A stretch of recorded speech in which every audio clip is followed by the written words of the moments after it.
जी हाँ दोस्तों, आखिरकार 12 वर्षों में पहली बार क्या वाकई शाह ने राहुल को किया फोन? राहुल ने क्या कहकर कट की कॉल? स्वागत है आप सभी का। आप देख रहे हैं द राजनीति का विशेष सेगमेंट खबर और विश्लेषण। मैं हूं जब्बार खान। तो क्या वाकई मौजूदा वक्त में सरकार इस तौर पर बैकफुट पर है कि अब वो सब कुछ कर रही है जिसे उसे पहले करने में फजीहत सी लगती थी? क्या वाकई 2024 के लोकसभा चुनाव के बाद से ही, उसके नतीजे के बाद से ही भारतीय जनता पार्टी और मोदी सरकार के कई फैसले इतने गलत साबित हुए हैं जिसकी बुनियाद पर अब मोदी शाह की बिसात हिलने लगी है? क्या मिडिल ईस्ट में जो कुछ संकट चल रहा है, युद्ध चल रहा है और उसका इंपैक्ट भारत में जो कुछ पड़ रहा है, उसकी वजह से मोदी और शाह और मोदी सरकार की चूलें हिल गई है, इसीलिए अब राहुल को अप्रोच करना पड़ रहा है? और दोस्तों, राहुल उस अप्रोच पर क्या कह रहे हैं, विस्तार से आपको बताते हैं।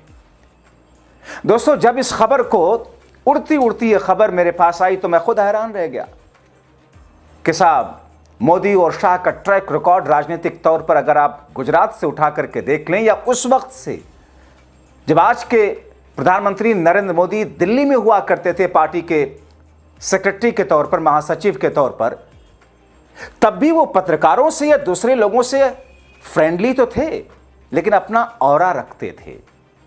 वो किसी के सामने झुकते नहीं थे। गुजरात में 2001 के बाद से जो कुछ हुआ, कई मौके ऐसे आए जब शाह संकट में गिरे, जेल जाना हुआ, गुजरात से बाहर जाना पड़ा, लेकिन शाह कभी झुके नहीं थे। 12 वर्षों की राजनीति में मोदी और शाह, विपक्ष तो छोड़िए, राहुल तो छोड़िए, किसी के सामने झुके नहीं थे।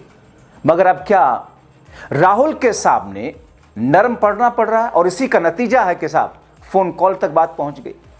दोस्तों, ईरान युद्ध में बिगड़े हालात को किया पीएम मोदी संसद में भाषण देकर और सर्वदलीय बैठक बुला करके दुरुस्त कर पाएंगे क्या? क्या आपको लगता है कि जिन ब्लंडर्स को इस सरकार ने कर दिया है उसे वापस अब उस संकट के, जब संकट की घड़ी है, तो ठीक कर पाएंगे? राहुल की भाषा में ये बिल्कुल नहीं। क्योंकि दोस्तों, जिस अंदाज में, जिस तरीके से देश के स्ट्रक्चर को, नीतियों के स्ट्रक्चर को, नीतियों को जिस तरीके से तोड़ा है और जिस तौर पर सब कुछ व्यक्तिगत प्रोजेक्ट के तौर पर बना दिया, उसे मोदी सरकार, मोदी शाह मिलकर के अब ठीक नहीं कर सकते। अब दोस्तों, जब एक तरफ देश की विदेश नीति, राहुल ये कहते हैं कि साहब कॉम्प्रोमाइज होती रही है क्योंकि मोदी खुद कॉम्प्रोमाइज्ड है। मोदी सिर्फ वही करते हैं जो अमेरिका, इजराइल उनसे करवाना चाहता है, और फिर उसके एवज आज देश की हालत क्या है। और इसी स्थिति को ठीक करने के लिए अब सत्ता पक्ष विपक्ष की तरफ आंखें लगाए देख रहा है। आप देखें कि अभी ऐलान हुआ कि सर्वदलीय बैठक भी हम करने जा रहे हैं। आमतौर पर ऐसा होता है, संसद का सत्र शुरू होना होता है तो स्पीकर सर्वदलीय बैठक बुलाते हैं कि साहब मिलजुल करके सत्र को चलाते, हंगामा ना हो, मुद्दे उठाए जाएं, बिल पारित किए जाएं। देश पर जब कोई संकट आता है तो सरकार का कर्तव्य होता है कि पूरे देश को एकजुट करे, विपक्ष के साथ मिलकर के कदम उठाए। मगर ये सरकार जब तक कि इसे नहीं लग जाता है कि साहब सब कुछ खत्म हो रहा है, तब तक ये विपक्ष को, कहा ऐसा है, मुझे कहते हुए इन शब्दों को इस्तेमाल करते हुए खराब लगता है कि जूते की नोक पर रखती है। और इसके कारण भी है दोस्तों, मोदी और शाह कभी विपक्ष में बैठे ही नहीं। जब से राजनीति में आए हमेशा सत्ता के शिखर पर है, सत्ता पक्ष की तरफ ही रहे, और सत्ता पक्ष की तरफ क्या, खुद सरकार चलाते हुए रहे। इसलिए इन्हें विपक्ष का एहसास ही नहीं कि विपक्ष जनता की आवाज बनता कैसे है, और विपक्ष ही दरअसल जनता की आवाज है। इसलिए राहुल गांधी ने पहले क्या कहा वो सुन लीजिए। हमारी जो फॉरेन पॉलिसी है, this is prime minister Modi's personal foreign policy. You can see the result of this. It's a universal joke. Everybody considers it a universal joke.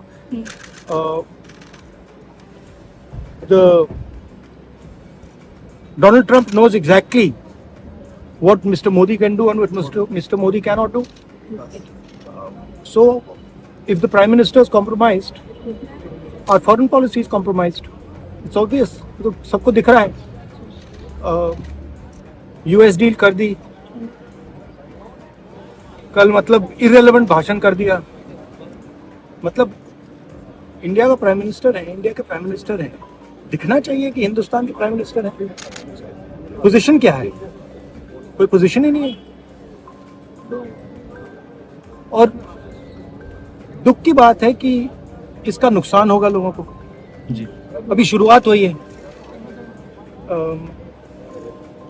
LPG, petrol, fertiliser, सब चीज में प्रॉब्लम आएगी।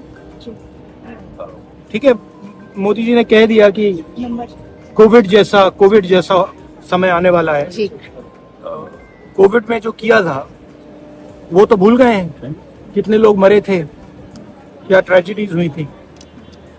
तो अंडरस्टैंडिंग नहीं है basically. All party meeting बुलाई गई है। बुलाई गई है। 5 बजे ऑल पार्टी मीटिंग है। आपको लगता है देर हो चुकी है ऑल पार्टी मीटिंग में? नहीं, अब मैं तो वहाँ नहीं हूँगा क्योंकि मेरा तो केरला में प्रोग्राम है। देखिए, ठीक है, ऑल पार्टी मीटिंग बुलाई है, डिबेट होना चाहिए, बट आपने स्ट्रक्चरल गलती कर दी है। आपने पूरा ढांचा उड़ा दिया है।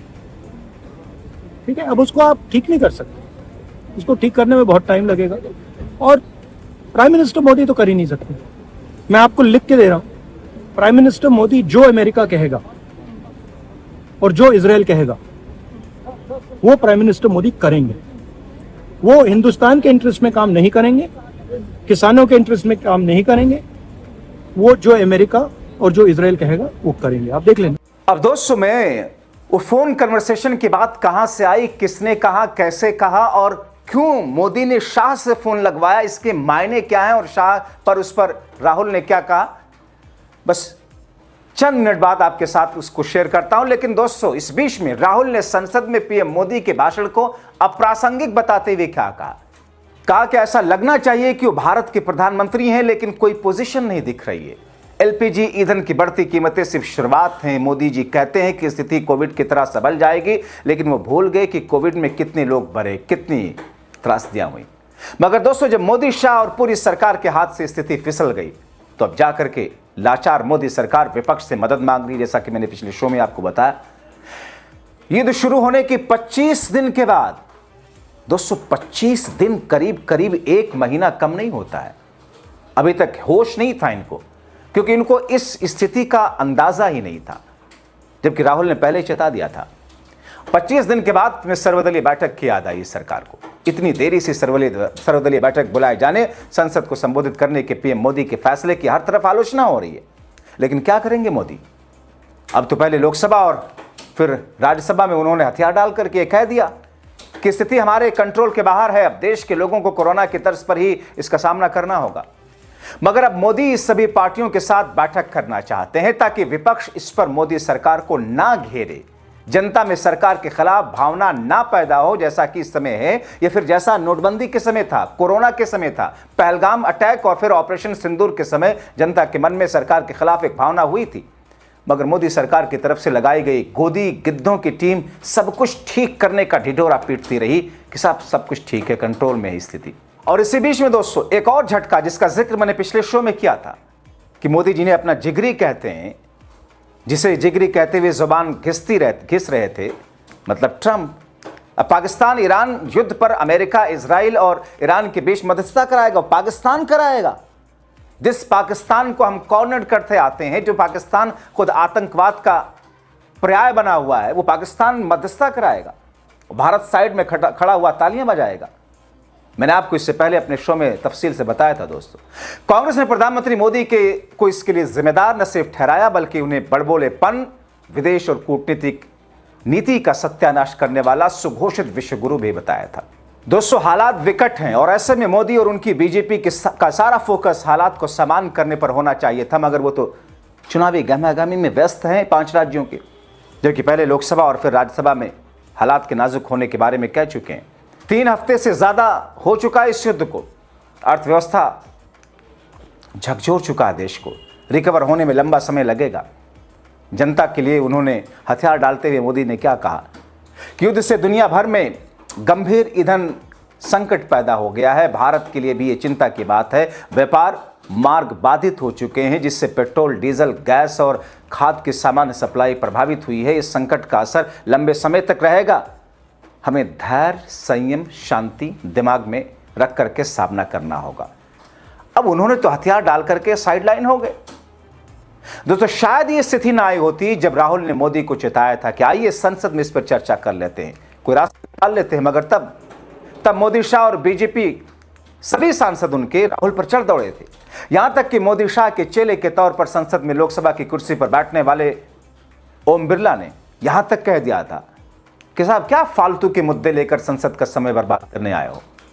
मतलब ये अहंकार में इतने अंधे हो जाते हैं कि राहुल की उन बातों को फालतू का मुद्दा बताकर चर्चा नहीं करने दिया गया। जबकि अगर ये शायद ये चर्चा हुई होती, हो सकता है विपक्ष के दबाव में ही सरकार उस वक्त मोदी शाह कुछ ऐसा कदम उठाए होते जिससे कम से कम आज जैसी स्थिति ना आई होती। अब दोस्तों, चंद घंटों में सर्वदलीय बैठक, राहुल गांधी उस बैठक में नहीं जा रहे, रीजन कुछ भी हो। दोस्तों, कहते हैं ना इंसान के पास टाइम नहीं होता, लेकिन दरअसल हर चीज के लिए आदमी के पास टाइम है। उसकी प्रायोरिटी डिसाइड करती है कि मुझे क्या चीज करना है। पहले जो प्राथमिकता होगी उसके लिए टाइम होगा, जो नहीं होगी उसके लिए टाइम नहीं होगा। राहुल गांधी केरला विजिट करने जा रहे हैं, दौरे पर जा रहे हैं, उस बैठक में नहीं। और ऐसे में खबरें तैरती हुई आई, कांग्रेस पार्टी के आरजी, राहुल गांधी को आरजी के तौर पर लोग संबोधित करते हैं। ऐसे कहीं से खबरें आई, कोई मैसेज आया कि आरजी के पास में हाई कमान से फोन आया और मोदी साहब ने करवा शाह साहब से पहली बार। हालांकि मैं तो अभी तक इस बात पर यकीन नहीं कर पा रहा हूं, लेकिन अगर मान लिया जाए कि संकट की ये घड़ी है, क्योंकि दोस्तों ये जो मिडिल ईस्ट का जो संकट है जिस वजह से उत्पन्न हुआ, ये 2-4 दिनों के लिए नहीं है।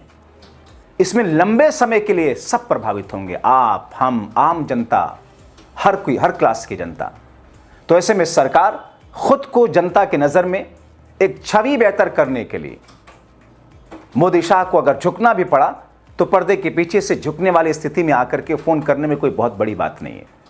लेकिन फिर भी ये सुना गया कि राहुल ने कह दिया कि साहब मैं उपलब्ध नहीं हूं, लेकिन हमारा साथ और सहयोग होगा। तो अब क्या विपक्ष का सहयोग और साथ लेकर मोदी इस संकट को अब इस हालत में, जिस हालत में इस वक्त देश खड़ा है, दूर कर पाएंगे? देखना महत्वपूर्ण होगा। आप क्या सोचते हैं इन तमाम चीजों को लेकर के? देख करके अपने राय कमेंट बॉक्स में लिखें।